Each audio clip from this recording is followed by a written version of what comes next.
애플의 인공지능 개인 비서 응용 프로그램 시리에 독도가 어느 나라 영토냐는 질문을 했을 경우 한국이라는 답을 내놓는 것으로 전해져 일본 네티즌들이 실망을 표하고 있다.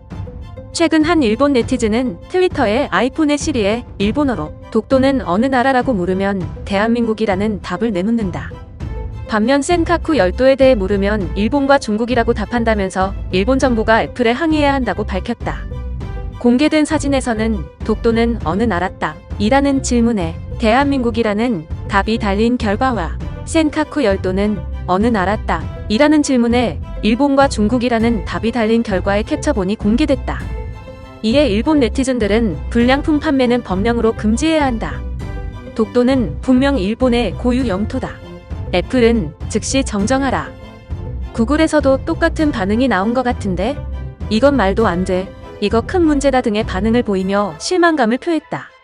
한 네티즌은 일본은 로비에서 뒤처지고 있다면서 독도가 일본의 영토라는 것을 믿어 의심치 않기도 했다. 국내 네티즌들은 사실인데 뭐가 잘못된 거임? 이참에 공부나 해라. 독도가 어디에 있는지도 모르면서. 여권 없으면 독도도 못 들어오는 것들이.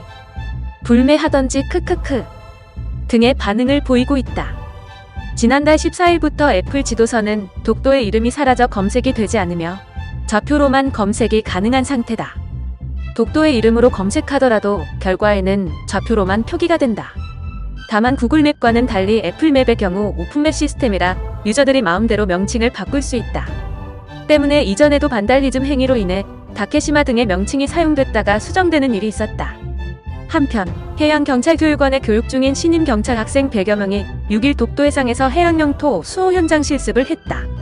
해양경찰교육원에 따르면 240기 신임 경찰 학생들은 우리나라 최동쪽 영토인 독도를 찾아 해양주권 수호 의지를 다졌다.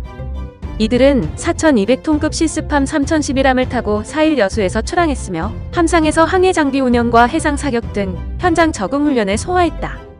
이후 6일 동해 영토 끝단인 독도에 상륙했으며 8일 여수로 복귀한다.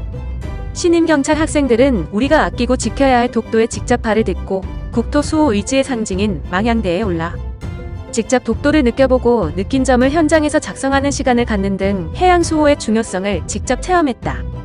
학생들의 인솔한 실습함 문제길 함장은 학생들이 해양 주권 수호 의지를 다질 수 있도록 뜻깊은 해양영토 수호 현장 방문을 지속적으로 진행할 예정이라고 말했다.